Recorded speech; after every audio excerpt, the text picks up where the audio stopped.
স্বাগত ডিবিসি সংবাদে। দেখছিলেন নাসির ফ্লোর গ্লাস সংবাদ শিরোনাম। খবরের বিস্তারিত জানাবো, সাথে আছি আমি কাঞ্জুম কৌরি। স্থানীয় সরকার নির্বাচন করার কোনো ম্যান্ডেট নেই অন্তর্বর্তী সরকারের। আর যারা নির্বাচন অনিশ্চিত করতে চায় তারাই পিআর পদ্ধতির ভোট চায়, কথা বলেছেন বিএনপির স্থায়ী কমিটির সদস্য সালাউদ্দিন আহমদ। আর বিএনপির স্থায়ী কমিটির আরেক সদস্য মির্জা আব্বাস বলেন, সরকারের পক্ষপাতমূলক আচরণ ও বিএনপিকে দমন করার পরিকল্পনা কোনোভাবেই মেনে নেওয়া হবে না। শুক্রবার বিকেলে রাজধানীর মিরপুরে ২৪-এর গণঅভ্যুত্থানে শহীদদের স্মরণে ঢাকা মহানগর উত্তর বিএনপির মৌন মিছিল ও সমাবেশ। মিছিল পূর্ব সমাবেশে বিএনপি স্থায়ী কমিটির সদস্য সালাউদ্দিন আহমেদ বলেন, যারা নির্বাচন পিছিয়ে দিয়ে রাষ্ট্র ক্ষমতায় থাকতে চায় তাদের লক্ষ্য ফ্যাসিবাদকে পুনর্বাসন করা। যারা পিআর পদ্ধতির নামে বাংলাদেশে নির্বাচনের দাবি তুলছে, যারা বলছে জাতীয় সংসদ নির্বাচনের আগে স্থানীয় সরকার নির্বাচন চাই, তাদের একটা উদ্দেশ্য আছে। আপনাদের একমাত্র দায়িত্ব একটি সুষ্ঠু, সুন্দর, নিরপেক্ষ জাতীয় সংসদ নির্বাচন উপহার দেয়া। আপনাদের দায়িত্ব নাই স্থানীয় সরকার নির্বাচনের। বাংলাদেশে স্থানীয় সরকার নির্বাচনের কোনো ম্যান্ডেট নির্বাচন কমিশনের নাই। তিনি আরো বলেন, জুলাইয়ের মধ্যে জুলাই সনদ না হলে দায়ী থাকবে ঐকমত্য কমিশন। যারা আজকে সংস্কার কমিশনে গিয়ে আলোচনা করছে, খানাপিনা খাচ্ছে, সন্ধ্যাবেলায় চলে যাচ্ছে এবং কোনো সিদ্ধান্ত দিচ্ছে না, তারা কারা? যারা আওয়ামী লীগের সাথেও বিভিন্ন সময় সংযোগে ছিল। যদি জুলাইয়ের ভিতরে জুলাই সনদ অর্থাৎ জাতীয় সনদ প্রণীত না হয়, সেজন্য দায়ী থাকবে এই সংস্কার কমিশন, ঐক্য কমিশন এবং এই অন্তর্বর্তীকালীন সরকার। এদিকে ঢাকা মহানগর দক্ষিণ বিএনপির আয়োজনে নয়াপল্টনেও ২৪-এর গণঅভ্যুত্থানে শহীদদের স্মরণে মৌন মিছিল ও সমাবেশ হয়। এতে যোগ দিয়ে বিএনপি স্থায়ী কমিটির সদস্য মির্জা আব্বাস বলেন, কিছু দল উদ্দেশ্যপ্রণোদিতভাবে বিএনপির সাথে সংঘর্ষে জড়িয়ে নির্বাচন বানচালের ষড়যন্ত্র করছে। যেই জামাত এক সময় বিএনপির কাঁধে পাড়া দিয়ে মন্ত্রী হয়েছেন, এক সময় আওয়ামী লীগের কাঁধে পাড়া দিয়ে মন্ত্রী হয়েছেন, বিভিন্ন সময় যখন তারা দালালি করেছে, বিভিন্ন সময়ে তারাও আজকে এই আমার শাহাদাত বরণকারী ভাইদের উপরে চেপে বসেছে। যারা বিএনপিকে ধ্বংস করে ক্ষমতায় যেতে চায় তাদের খায়েশ কখনো পূর্ণ হবে না বলেও মন্তব্য করেন মির্জা আব্বাস। বিএনপিকে বাংলাদেশের মাটি থেকে নিশ্চিহ্ন করা না পর্যন্ত তাদের আর কোনো কাজ নাই। সাব্বির রোজ, ডিবিসি নিউজ, ঢাকা। জুলাই গণঅভ্যুত্থানে একসঙ্গে ফ্যাসিবাদী সরকারের বিরুদ্ধে একসাথে আন্দোলন করলেও আজ নিজেদের মধ্যে ঐক্যের অভাব, কথা বলেছেন বিএনপির সিনিয়র যুগ্ম মহাসচিব রুহুল কবির রিজভী। সরকারের মধ্যে থেকে কোনো রাজনৈতিক দল বিভাজনের চেষ্টা করছে বলেও অভিযোগ করেন তিনি। বিকেলে বরিশালে জুলাই গণঅভ্যুত্থানের বর্ষপূর্তি র্যালিতে তিনি আরও বলেন, এনসিপি নেতাকর্মীদের গোপালগঞ্জে যেতে বাধা দেওয়ার জন্য ভারত থেকে শেখ হাসিনাই নির্দেশ দিয়েছেন। তার মানে তাদেরকে দুনিয়া থেকে উঠিয়ে দিতে বলেছেন তিনি। এই যে গণতন্ত্রের জন্য এত লড়াই, কাঁধে কাঁধ মিলিয়ে লড়াই, কিন্তু কেন আজ বিভেদ? এককভাবে কিছু করা যায় না। সম্মিলিতভাবে আমাদের শক্তি যেটি ছিল সেইটি প্রদর্শন করলে কোনো পতিত স্বৈরাচার সাহস পেত না কিছু করার জন্য। গোপালগঞ্জে এনসিপি সমাবেশে হামলার ঘটনায় সন্ত্রাস বিরোধী আইনে মামলা করেছে পুলিশ। এতে ৭৫ জনের নাম উল্লেখ, অজ্ঞাত আরও ৪০০ জনকে আসামি করা হয়েছে। এর মধ্যে গ্রেপ্তার করা হয়েছে ১৬৪ জনকে। তবে কারফিউয়ে জনজীবন অনেকটাই স্থবির গোপালগঞ্জে, বেড়েছে নিত্যপণ্যের দামও। এছাড়া শনিবার সকাল ৬টা পর্যন্ত কারফিউ বহাল থাকবে বলে জানিয়েছে প্রশাসন। এদিকে গুলিবিদ্ধ আরেকজনের মৃত্যু হয়েছে ঢাকায়। এতে নিহতের সংখ্যা বেড়ে দাঁড়িয়েছে ৫ জনে।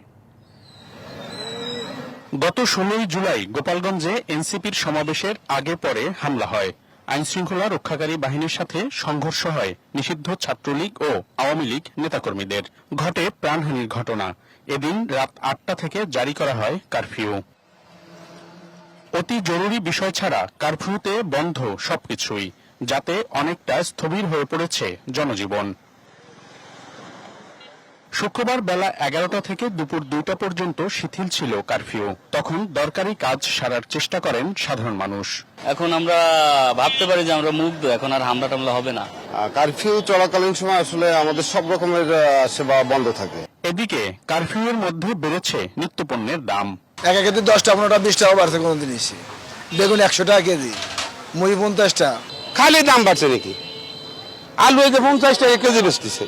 গোপালগঞ্জে যে কোনো পরিস্থিতি মোকাবিলায় তৎপর আইন শৃঙ্খলা বাহিনী। বুধবারের সংঘর্ষ ও হামলার ঘটনায় সন্ত্রাস বিরোধী আইনে ৭৫ জনের নাম উল্লেখ এবং অজ্ঞাতনামা ৪০০ জনকে আসামি করে হয়েছে মামলা। প্রত্যেকটা এলাকায় আমরা চিরুনি অভিযান চালাচ্ছি, বিশেষ করে শহর কেন্দ্রিক আমার যে ইসে। তো এখন এটা তো মামলা তো হয়েছে, নিয়মিত মামলা রুজু হয়েছে আপনারা একটু সদর থানায়। এরই মধ্যে প্রায় অর্ধশত জনকে গ্রেপ্তার করেছে আইন শৃঙ্খলা বাহিনী। অনেকের মাঝেই বিরাজ করছে আতঙ্ক। কারফিউ ছিল, কারফিউর কারণে রাস্তাঘাটে বের হওয়ার সমস্যা ছিল। স্টুডেন্টের গার্ডিয়ান তাদের তো শুক্রবার একটু বেশি তারা থাকে বা বাজারের থাকে। এদিকে গোপালগঞ্জে সংঘর্ষে গুলিবিদ্ধ অটোরিকশা চালক রমজান মুন্সি ঢাকা মেডিকেলে মারা গেছেন। এ নিয়ে নিহতের সংখ্যা বেড়ে হল ৫। মনিরুল সোহাগ, ডিবিসি নিউজ, গোপালগঞ্জ। হামলা করে বা ভয় দেখিয়ে এনসিপিকে দমানো যাবে না, আর প্রতিহত করা হবে গোপালগঞ্জের সন্ত্রাসীদের। লড়াই চলবে মুজিববাদের বিরুদ্ধে। জুলাই পদযাত্রায় মুন্সিগঞ্জে পথসভায় এমন হুঁশিয়ারি দিয়েছেন জাতীয় নাগরিক পার্টির নেতারা। শেখ হাসিনাকে দেশে এনে বিচারের আওতায় আনার দাবি তাদের। আর নারায়ণগঞ্জের সমাবেশে বলেন, পরিবার ও মাফিয়াতন্ত্র ভেঙে ফেলতেই এনসিপির আন্দোলন। শুক্রবার দুপুরে মুন্সিগঞ্জ শহরের পতাকা ভাস্কর্য চত্বর ও বাজার সড়ক হয়ে জুলাই পদযাত্রা নিয়ে কৃষি ব্যাংক এলাকায় পথসভায় অংশ নেন এনসিপি নেতারা। ছিল বাড়তি নিরাপত্তা ব্যবস্থা। এ সময় এনসিপি নেতারা বলেন, নতুন বাংলাদেশ বিনির্মাণে ফ্যাসিবাদ বিরোধী দলমতে সবাইকে এক হতে হবে। দাবি জানান সাবেক প্রধানমন্ত্রী শেখ হাসিনাকে ফিরিয়ে এনে বিচারের আওতায় আনার।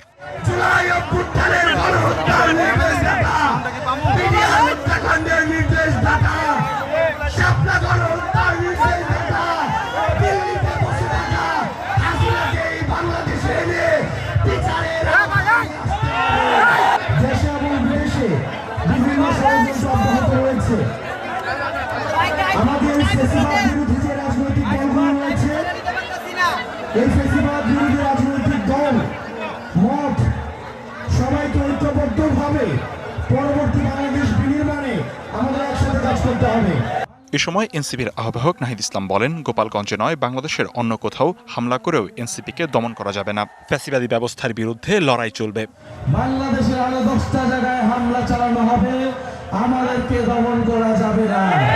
মুজিববাদের বিরুদ্ধে যে লড়াই, যে যুদ্ধ আমরা ঘোষণা করেছি গণ অভ্যুত্থানের মধ্য দিয়ে, ফ্যাসিবাদী ব্যবস্থা বিলোপের যে লড়াই আমরা শুরু করেছি, এই লড়াই সমাপ্ত না করে আমরা শেষ থামব না।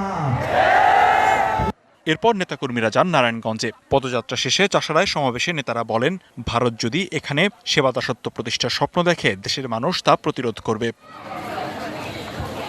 আর দলের আহ্বায়ক নাহিদ ইসলাম বলেন, কয়েকটি পরিবার মাফিয়াতন্ত্রের মাধ্যমে বছরের পর বছর নারায়ণগঞ্জ নিয়ন্ত্রণ করে আসছিল। এসব খেলার নিয়ম বদলে দিতে হবে।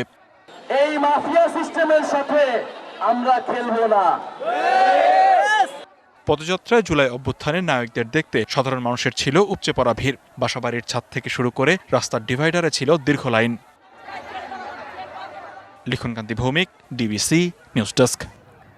দেশ গড়তে জুলাই পদযাত্রা কর্মসূচির অংশ হিসেবে শনিবার কক্সবাজারে পদযাত্রা করবে এনসিপি।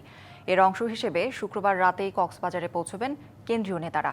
সার্বিক প্রস্তুতি শেষ হয়েছে বলে জানিয়েছেন এনসিপির কেন্দ্রীয় যুগ্ম সদস্য সচিব SM সুজাউদ্দিন। জানান, শনিবার কক্সবাজার সহ 5 জেলায় পদযাত্রার কর্মসূচি শুরু করতে এনসিপির আহ্বায়ক নাহিদ ইসলাম, দক্ষিণাঞ্চলের মুখ্য সংগঠক হাসনাত আবদুল্লাহ, উত্তরাঞ্চলের মুখ্য সংগঠক সার্জিস আলম, তাসনিম জারা সহ কেন্দ্রীয় নেতারা রাতেই কক্সবাজার পৌঁছবেন। শনিবার সকাল 10টার দিকে কেন্দ্রীয় বাস টার্মিনাল এলাকা থেকে শহরের প্রধান সড়ক হয়ে পাবলিক লাইব্রেরির শহীদ দৌলত মাঠে জনসভায় যোগ দেবেন তারা। শনিবার জামায়াতের ইসলামীর জাতীয় সমাবেশ ঘিরে সারা দেশের বিভিন্ন জেলা থেকে নেতাকর্মীরা ঢাকায় আসছেন। রিজার্ভ ট্রেন, বাস, ট্রাক, প্রাইভেট কার ও লঞ্চে করে নেতাকর্মীরা সমাবেশে আসার প্রস্তুতি নিচ্ছেন। সমাবেশ ঘিরে উৎফুল্ল নেতাকর্মীরা বলছেন, 7 দফা দাবি জনতার কাছে পৌঁছে দিতেই এই সমাবেশ। প্রত্যাশা, সমাবেশকে থেকেই দেশ সংস্কার ও নির্বাচনের দিক নির্দেশনা আসবে।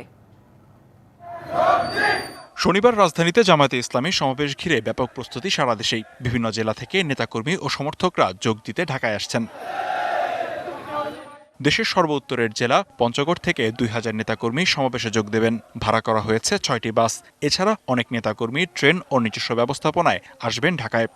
একটা বিপুল সংখ্যক অংশগ্রহণের প্রস্তুতি আমাদের আছে। এবং সেটার জন্য আমরা আজকেই রওনা করব। সেটার প্রস্তুতি ইতিমধ্যেই সম্পন্ন হয়ে গেছে। এটি বৈষম্যমুক্ত সমাজ, বৈষম্যমুক্ত রাষ্ট্র জাতিকে উপহার দেওয়ার জন্য আমাদের এই 7 দফা দাবি। সমাবেশে বগুড়া থেকে দলটির 15,000 নেতাকর্মী অংশ নেবেন। 261টি বাস এবং 15টি মাইক্রোবাসে নেতাকর্মীরা ঢাকায় আসবেন। এরই মধ্যে সব প্রস্তুতি সম্পন্ন হয়েছে। নেতাকর্মীরা বলছেন 7 দফা দাবি জনতার কাছে পৌঁছে দিতেই এই সমাবেশ। আমরা মনে করি বগুড়া থেকে বড় একটা সংখ্যক জনগণ এই মহাসমাবেশে যোগ দেবে। আমরা এই বগুড়াবাসীর পক্ষ থেকে আজকে রাতেই হয়তো রওনা দেব ইনশাআল্লাহ। জোর প্রস্তুতি চালাচ্ছে পাবনার নেতাকর্মীরা। সমাবেশে পাবনা জেলা থেকে 12,000 নেতাকর্মী যোগ দিতে নিয়েছে নানা প্রস্তুতি। জেলা থেকে প্রস্তুত রাখা হয়েছে 200টি বাস, মাইক্রোবাস ও ব্যক্তিগত যান। নেতাকর্মীদের প্রত্যাশা এই সমাবেশ থেকেই দেশ সংস্কার ও নির্বাচনের দিক নির্দেশনা আসবে। জাতীয় সমাবেশ থেকে কিন্তু একটা মেসেজ প্রত্যাশা করছে জাতি। এই সমাবেশের মাধ্যমে দেশের জনগণকে আমরা আকৃষ্ট করব এবং সক্রিয় করব।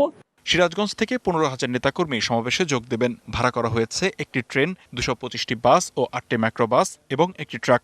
কেন্দ্রীয় জামাতের পরিকল্পনা অনুযায়ী আমাদের যে লোক সংখ্যা নিয়ে আমাদের উপস্থিত হওয়ার কথা, আল্লাহর রহমতে আমরা তার চাইতে অনেক বেশি জনগণকে সাথে নিয়ে আমরা এখানে অংশগ্রহণ করার জন্য আমরা চেষ্টা করছি। ঝালকাঠি থেকে লঞ্চে করে রাজধানীর সমাবেশে যোগ দেবেন নেতাকর্মীরা। শুক্রবার বিকেল থেকেই জেলার বিভিন্ন স্থান থেকে নেতাকর্মীরা লঞ্চ ঘাটে গিয়ে জড়ো হচ্ছেন। সমাবেশে জেলার অন্তত 5,000 কর্মী যাবেন লঞ্চে। এছাড়া বিচ্ছিন্নভাবে বেশ কিছু নেতাকর্মী সমাবেশে যোগ দেবেন। লিখনকান্তি ভৌমিক, ডিবিসি নিউজ ডেস্ক। আনুষ্ঠানিকভাবে বাংলাদেশে কার্যক্রম শুরু করল জাতিসংঘের মানবাধিকার মিশন। 3 বছরের জন্য সমঝোতা স্মারক সইয়ের মধ্য দিয়ে বাংলাদেশ OHCHR এর কার্যক্রম শুরু করল। জাতিসংঘের মানবাধিকার বিষয়ক হাইকমিশনারের দপ্তর শুক্রবার এক বিজ্ঞপ্তিতে এ তথ্য জানিয়েছে। বাংলাদেশ সরকারের পক্ষে পররাষ্ট্র সচিব আসাদ আলম সিয়াম এবং জাতিসংঘের পক্ষে সংস্থাটির মানবাধিকার বিষয়ক হাইকমিশনার ফলকার তুর্ক সমঝোতা স্মারকে সই করেন। মানবাধিকার কমিশনের ওয়েবসাইটে প্রকাশিত তথ্য অনুযায়ী গেল বছরের আগস্ট থেকে বাংলাদেশের সঙ্গে জাতিসংঘের মানবাধিকার পরিষদের সম্পৃক্ততা উল্লেখযোগ্য হারে বেড়েছে। মানবাধিকার সমুন্নত রাখতে সংস্কার এবং গণ অভ্যুত্থানের নৃশংসতার বিরুদ্ধে একটি সমন্বিত তথ্যানুসন্ধান পরিচালনায় অংশীজনদের সঙ্গে জাতিসংঘের মানবাধিকার পরিষদ কাজ করে চলেছে। নতুন এই মিশনটি বাংলাদেশের জাতীয় ও আন্তর্জাতিক মানবাধিকার প্রতিশ্রুতি পূরণের লক্ষ্যে বিভিন্ন ক্ষেত্রে কর্তৃপক্ষকে প্রশিক্ষণ ও কারিগরি সহায়তা দেবে। পাশাপাশি সরকারি প্রতিষ্ঠান ও নাগরিক সমাজের প্রতিনিধিদের সক্ষমতা বৃদ্ধিতে কাজ করবে। বাংলাদেশে জাতিসংঘ মানবাধিকার কমিশনের অফিস চালু করতে দেওয়া হবে না বলে হুঁশিয়ারি দিয়েছেন কয়েকটি ইসলামী দল। এ সময় গোপালগঞ্জে এনসিপির সমাবেশে হামলার নিন্দাও জানায় তারা। বাদ-জুমা বায়তুল মোকাররম মসজিদে ইসলামী আন্দোলন ও খিলাফত মজলিসের বিক্ষোভ মিছিলে এই নিন্দা জানানো হয়। জুলাই গণহত্যায় জড়িতদের বিচার দ্রুত শেষ করার আহ্বানও জানান তারা। শুক্রবার বাদ-জুমা বায়তুল মোকাররমের সামনে বাংলাদেশ খিলাফতে মজলিসের বিক্ষোভ সমাবেশ। এ সময় 2-1 মাসের মধ্যে শেখ হাসিনার বিরুদ্ধে অন্তত একটি মামলার রায় দেওয়ার দাবি জানান দলটির নেতারা। আমরা বারবার বলে আসতেছি, আপনারা খুনি শেখ হাসিনা এবং তার দোসরদের বিচার কার্যক্রম একটি দৃশ্যমান পর্যায়ে নিয়ে আসুন। এখনো আমরা খুনি হাসিনার বিচার দৃশ্যমান পর্যায়ে দেখতে পারতেছি না। এদিকে গোপালগঞ্জে এনসিপির সমাবেশে হামলা, দেশব্যাপী আইনশৃঙ্খলার অবনতির প্রতিবাদ ও ঢাকায় জাতিসংঘের মানবাধিকার কমিশনের কার্যালয়ে খোলার অনুমতি বাতিলের দাবিতে বিক্ষোভ সমাবেশ করে ইসলামী আন্দোলন বাংলাদেশ। অত্যাচার জুলুম হয় দিন আরো বেড়ে গেছে। এ সময় দলটির নেতারা অভিযোগ করেন, গণ অভ্যুত্থানের পর দেশের অবস্থার পরিবর্তন হয়নি, বরং কিছু জায়গায় অত্যাচার ও জুলুম বেড়ে গেছে। এদেশের মানুষ কখনো দাবি করে নাই মানবাধিকার কমিশন গঠন করতে হবে, তাদের অফিস বাংলাদেশে হবে, কেউ দাবি করে নাই, মিছিলও হয় নাই। হঠাৎ করে কেন তাদের এই অনুমোদনটা দেওয়া হলো? আর অনুমোদন দেওয়ার পরপরই দেখছেন আবার সেই জঙ্গি নাটক শুরু হয়ে গেছে। সমাবেশ শেষে বায়তুল মোকাররমের উত্তর গেট থেকে প্রতিবাদ মিছিল বের হয়। পল্টন মোড় হয়ে বিজয়নগর ঘুরে মিছিলটি বায়তুল মোকাররমের উত্তর গেটে শেষ হয়। ইকবাল অনিক, ডিবিসি নিউজ, ঢাকা। হলফনামায় মিথ্যা তথ্য দেয়ায় সাবেক প্রধানমন্ত্রী শেখ হাসিনা স্পষ্টভাবে অপরাধ করেছেন। তবে সময় অতিক্রান্ত হওয়ায় এ বিষয়ে নির্বাচন কমিশনের ব্যবস্থা নেওয়ার সুযোগ নেই।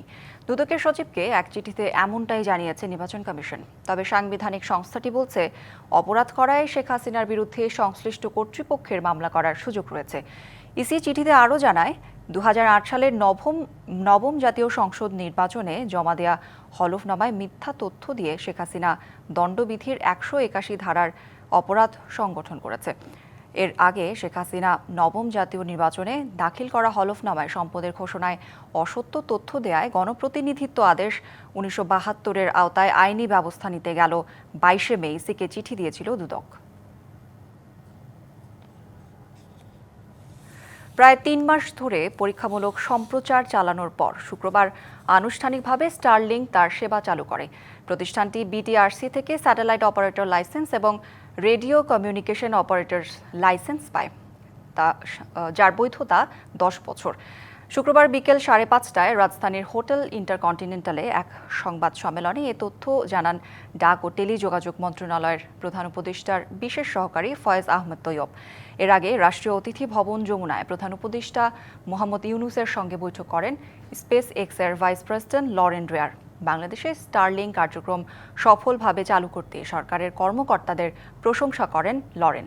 একই সঙ্গে দুর্নীতির বিরুদ্ধে ডক্টর ইউনুসের পদক্ষেপেরও প্রশংসা করেন তিনি। প্রধান উপদেষ্টা ড্রেয়ারকে স্বাগত জানিয়ে বলেন, বন্যা ও জলাবদ্ধতার মতো চ্যালেঞ্জ মোকাবিলা করে নির্ভরযোগ্য প্রযুক্তির মাধ্যমে সংযোগ রক্ষা করাটা অত্যন্ত জরুরি।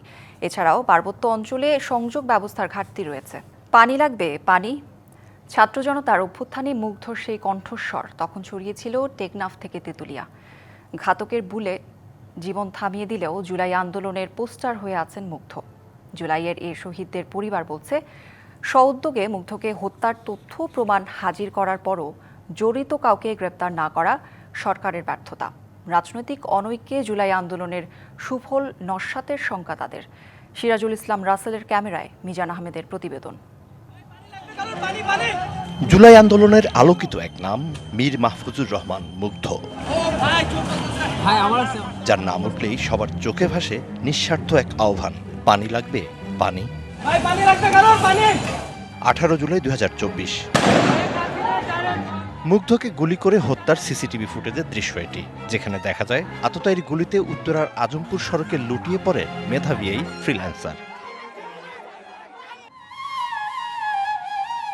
জমজ হওয়ার কারণে মুগ্ধর আয়না ছিল স্নিগ্ধ।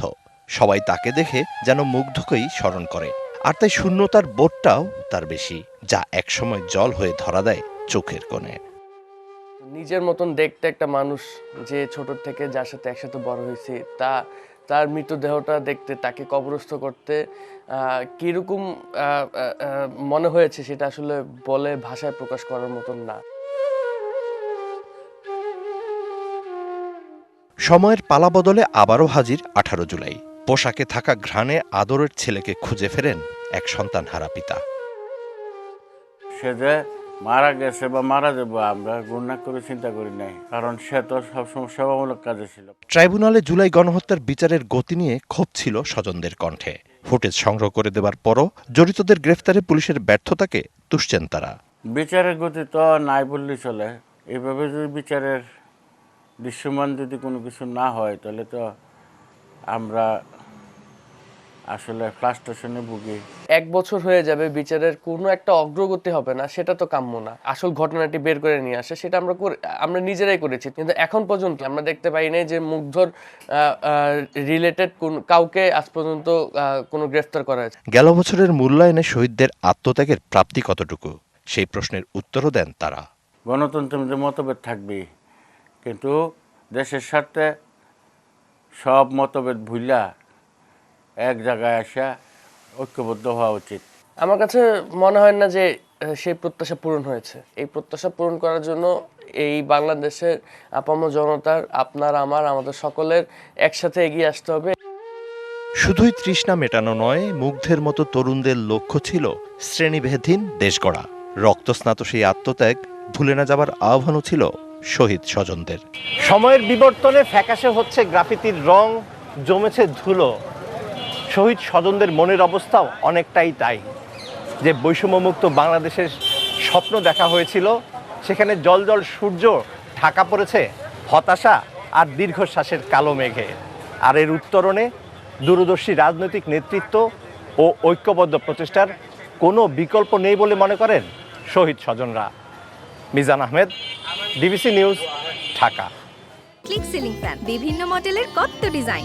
এতে আছে ইউনিক ডিজাইনের অ্যালুমিনিয়াম ব্লেড, তাই বাতাস ছড়ায় প্রতিটি কোণায়। ক্লিক ফ্যান, প্রশান্তির হাওয়া ছড়িয়ে যাবে সবখানে। জুলাই গণঅভ্যুত্থানে শহীদদের স্মরণে ও আহতদের সুস্থতায় দেশজুড়ে দোয়া ও মৌন মিছিল কর্মসূচি পালন করেছে বিএনপি। বিকেলে খুলনার সোনাডাঙ্গার দুটি স্থানে মিছিল করেছে দলটি। মিছিলটি নগরীর শিববাড়ির মোড় থেকে শুরু হয়ে রয়্যাল চত্বরে শেষ হয়। বগুড়ায়ও বিএনপির উদ্যোগে হয়েছে শোক মিছিল। সেখানে বক্তারা বলেন, জুলাই শহীদদের আত্মত্যাগে ফ্যাসিবাদ মুক্ত হয়েছে দেশ। দোয়া মাহফিল ও মৌন মিছিল করেছে গাইবান্ধা বিএনপি। দুপুরে জেলা বিএনপির কার্যালয় থেকে মৌন মিছিল বের হয়ে শহরের প্রধান প্রধান সড়ক প্রদক্ষিণ করে। পরে কার্যালয় চত্বরে সংক্ষিপ্ত সমাবেশ হয়। এদিকে ঝিনাইদহে জেলা বিএনপির আয়োজনে অনুষ্ঠিত হয়েছে মৌন মিছিল। সেখানে জুলাই হত্যাকারীদের দ্রুত বিচারের দাবি জানানো হয়। এছাড়াও ফরিদপুর, মেহেরপুর, মোংলা, নাটোরেও জুলাই শহীদদের স্মরণে মৌন মিছিল করে বিএনপি। অসহায় হতদরিদ্র মানুষের মৌলিক অধিকার নিশ্চিত না করে তাদের শোষণ করেছে আওয়ামী লীগ, এমন মন্তব্য করেছেন ঢাকা মহানগর উত্তর বিএনপির সদস্য সচিব মোস্তফা জামান। শুক্রবার সকালে রাজধানীর উত্তরা 11 নম্বর সেক্টরে ফ্রি মেডিকেল ক্যাম্পের উদ্বোধনীতে এসব কথা বলেন তিনি। পরে ক্যাম্পে 3 শতাধিক রোগীকে চিকিৎসা সেবা দেওয়ার পাশাপাশি ওষুধ বিতরণ করা হয়। এছাড়া মেডিকেল ক্যাম্পের মাধ্যমে প্রতি সপ্তাহে বৃহস্পতিবার বিনামূল্যে প্রাথমিক চিকিৎসা প্রদান করা হবে বলেও জানানো হয়। তারা শুধু শোষণ করছে, আর তারা আপনাদের সেবাই দিব কেন? তাদের তো ভোট নেওয়ার প্রয়োজন ছিল না। জনগণের যদি ভোট নেওয়ার প্রয়োজন হয়, যদি আপনার কাছে আমার যেতে হয় যে ভাই ভোটটা দিও, তাহলে আপনার কাছে আমি যাব। খাগড়াছড়ির ভাইবোন ছড়ায় ত্রিপুরা স্কুল ছাত্রীকে দলবদ্ধ ধর্ষণের ঘটনায় বিক্ষোভ করেছে স্থানীয়রা। দ্রুত অপরাধীদের গ্রেপ্তার করে বিচারের দাবি তাদের। এদিকে খাগড়াছড়ির এই ঘটনায় এখন পর্যন্ত 4 জনকে গ্রেপ্তার করেছে পুলিশ। শুক্রবার বিকেলে সরকারি উচ্চ বিদ্যালয়ের মাঠ থেকে ত্রিপুরা স্টুডেন্টস ফোরাম বাংলাদেশের ব্যানারে বিক্ষোভ মিছিল বের করা হয়। পরে তারা শাপলা চত্বরে প্রতিবাদ সমাবেশ করে। এ সময় ধর্ষণে জড়িত সব আসামিকে দ্রুত গ্রেপ্তার ও দৃষ্টান্তমূলক শাস্তির দাবি জানানো হয়। এছাড়া ত্রিপুরা সম্প্রদায়ের 7টি সংগঠন যৌথভাবে সংবাদ সম্মেলন করে দোষীদের বিচারের দাবি জানায়। এই ঘটনায় মুনির ইসলাম, আরমান ইসলাম, সাদ্দাম হোসেন ও সোহেল ইসলাম নামে 4 জনকে গ্রেপ্তার করা হয়েছে। তারা ছাত্রদল ও স্বেচ্ছাসেবক দলের রাজনীতির সাথে জড়িত বলে অভিযোগ। ধর্ষণের শিকার ছাত্রী বর্তমানে চট্টগ্রাম মেডিকেল কলেজ হাসপাতালে চিকিৎসাধীন রয়েছেন। তার অবস্থা সংকটাপন্ন। বাংলাদেশ পাকিস্তান টি-20 সিরিজের ট্রফি উন্মোচনকাল। শনিবার 2 দল নামবে অনুশীলনে। শ্রীলঙ্কার বিপক্ষে সিরিজ জয়ের ধারাবাহিকতা পাকিস্তানের বিপক্ষেও ধরে রাখতে চায় বাংলাদেশ। সেই মানসিকতা নিয়েই মাঠে নামবে টাইগাররা, এমনই প্রত্যাশা জানান tiger opener Naim Sheikh. Pass যেগুলি হয়েছে ওগুলি নিয়ে এখন পড়ে থাকার চান্স নাই। এখন যেহেতু আমরা একটা ভালো মোমেন্টামে আছি, ওই মোমেন্টাম ক্যারি করার চেষ্টা করব। হঠাৎ করেই শুক্রবারের অনুশীলন বাতিল বাংলাদেশ ক্রিকেট দলের। তবে ঐচ্ছিক অনুশীলনে বিসিবিতে হাজির নাইম শেখ। নেট বোলার নয়, বল বয়ের থ্রো করা বলেই ব্যাট চালালেন এই বাঁহাতি। ওয়ানডে স্কোয়াডে থাকলেও লঙ্কানদের বিপক্ষে সিরিজে খেলেছেন মাত্র একটা টি-20। ওপেনিংয়ে অভ্যস্ত নাইম লঙ্কানদের বিপক্ষে মিডল অর্ডারে ব্যাট করতে নেমে খেলেছিলেন 29 বলে 32 রানের ইনিংস। সেটা নিয়ে হয়েছিল বিস্তর সমালোচনা। সেই ইনিংসের ব্যাখ্যা দিলেন নাইম শেখ। জাকের ইনজুর থাকার কারণে কিন্তু আমি খেলছি, নর্মালি কিন্তু আমার খেলার কথাই ছিল না। ওপেনিংয়ে খেলার জন্য সবসময় প্রিপেয়ার থাকি। এখন ওই যে ইন্ডিভিজুয়াল ট্রেনিং করলাম, ওপেনিং কিভাবে খেলবো বা অপরচুনিটি আসলে কিভাবে কাজে লাগাবো, ওইটার জন্য প্রিপারেশন নিতেছি। টু বি অনেস্ট, ওইটার জন্য মেন্টালি প্রিপেয়ার ছিলাম না। 50 ওভারের ক্রিকেটে সাম্প্রতিক পারফরমেন্স ভালো না টাইগারদের। তবে টি-20তে ফিরেছে ছন্দে। সেই আত্মবিশ্বাস নেই পাকিস্তানের বিপক্ষে নামতে চান নাইম শেখরা। প্রত্যাশা ক্রিকেট প্রেমীরা গ্যালারি মাতাবেন আগের মতোই। আমি জানি না যে ক্রিকেটের উপর থেকে দর্শকদের আগ্রহ হারিয়ে গেছে কিনা, কিন্তু আমরা এখন যে মোমেন্টামে আছি এটা সবসময় ক্যারি করতে পারলে অবশ্যই আমাদের আগে যে ক্রেজি নিউজটা ছিল ওইটা ইনশাল্লাহ ইন ফিউচারে দেখছি, এখনও আছে, ফিউচারে ইনশাল্লাহ থাকবে। শেষবার পাকিস্তান সফরে টি-20 সিরিজে হোয়াইট ওয়াশ হয়ে এসেছিল বাংলাদেশ। ঘরের মাঠে সেই দলটার বিপক্ষেই আবারও টি-20 সিরিজ। নাইম বললেন, ব্যাটাররা দায়িত্ব নিলেই বোলাররা নিজেদের কাজটা করবে ঠিকঠাক, যার প্রমাণ পাকিস্তানেই দিয়ে এসেছিল টাইগার বোলিং ইউনিট। বোলিংটা যেভাবে পাকিস্তানে বোলিংটা করছি পাকিস্তানের এগেনস্টে, শ্রীলঙ্কার এগেনস্টে দেখেন জিনিসটা কিন্তু টোটালি ডিফারেন্ট। তো টিমমেট হিসেবে যেটা সামনাসামনি দেখলাম যে আমাদের বোলাররা এখন মেন্টালি খুব ভালো অবস্থায় আছে। তো ইনশাল্লাহ এটা ক্যারি করলে ডেফিনেটলি আমরা হোম অ্যাডভান্টেজ নিতে পারবো। শনিবার নাইমদের মাঠের অনুশীলন, রবিবার শুরু 22 গজের লড়াই। 3 ম্যাচের টি-20 সিরিজের বাকি ম্যাচগুলো আগামী 22 ও 24 জুলাই। ওভারঅল সবকিছু মিলায় সব জায়গায় ট্রেনিং করি, কিন্তু এখন শাহান পাপন, ডিবিসি নিউজ, ঢাকা। প্রাচীন রোমের ঐতিহাসিক এবং আধুনিক উপাদানগুলির সংমিশ্রণে ডলস অ্যান্ড গাব্বানা তাদের আল্ট্রা ফ্যাশন শো আয়োজন করেছে। সেখানে ক্যাটওয়াকে একসাথে হাঁটে বিশ্বের সব নামি দামি মডেলরা। ডলস অ্যান্ড গাব্বানা একটি ইতালীয় বিলাসবহুল ফ্যাশন হাউস যা ডোমেনিকো ডলস এবং স্টেফানো গাব্বানা 1985 সালে প্রতিষ্ঠা করেন। দেখে মনে হচ্ছে ঘুটঘুটে অন্ধকারে পুরনো কোনো রাজপ্রাসাদ, সবকিছুতেই যেন আভিজাত্যের ছোঁয়া, সাথে হালকা মিউজিক রাজপ্রাসাদকে করেছে আরও প্রাণবন্ত। এমন সময় ঝলমলে আকর্ষণীয় পোশাকে বিশাল কক্ষে প্রবেশ করল কোনো এক রাজকুমারী। আসলে এ কোনো রাজকুমারী নয়, এটি রোমে আল্ট্রা ফ্যাশন শোর একটি দৃশ্য। এর আয়োজক ডলস অ্যান্ড গাব্বানা। শোটি ভেনোরিকার বিখ্যাত রোমান ফোরামে অনুষ্ঠিত হয়, যেখানে প্রাচীন রোমের ঐতিহাসিক এবং আধুনিক উপাদানগুলোর সংমিশ্রণ প্রদর্শিত হয় পোশাকে। সেখানে ক্যাটওয়ার্কে একসাথে হাঁটে বিশ্বের সব নামিদামি মডেলরা। ডলস অ্যান্ড গাব্বানা একটি ইতালীয় বিলাসবহুল ফ্যাশন হাউস যা ডোমিনিকো ডলস এবং স্টাফানো গাব্বানা 1985 সালে প্রতিষ্ঠা করেন। তারা রেডি টু ওয়ার, হ্যান্ডব্যাগ, আনুষঙ্গিক, প্রসাধনী এবং সুগন্ধি সহ বিভিন্ন ফ্যাশন পণ্য তৈরি করে থাকে। প্রতিটি পোশাকই স্মরণীয় নকশার মাধ্যমে পৌরাণিক দেবীদের চমকত্ব, শিল্পকর্মের মহিমা স্মরণ করিয়ে দেয় 1950-এর দশকের রোমান ফ্যাশনের নান্দনিকতাকে, যা সিনেমার জগতের সাথে গভীরভাবে সংযুক্ত ছিল। ডলস অ্যান্ড গাব্বানা এই শোতে তাদের পুরুষদের পোশাকের প্রদর্শনীর আয়োজন করে, যেখানে পুরুষ মডেলরা সব রাজকীয় পোশাক আর বাহারি রোদন চশমা আর বিভিন্ন অলংকারে আয়োজনকে আকর্ষণীয় করে তোলে। Nahida Rinthi, DBC news desk. DBC সংবাদে এই ছিল এখনকার মতো। ডিবিসি নিউজের সংবাদগুলো পড়তে ভিজিট করুন dbcnews.tv আর ভিজিট করুন ডিবিসি নিউজের ফেসবুক পেজ এবং ইউটিউব চ্যানেল। ডিবিসির সঙ্গেই থাকুন।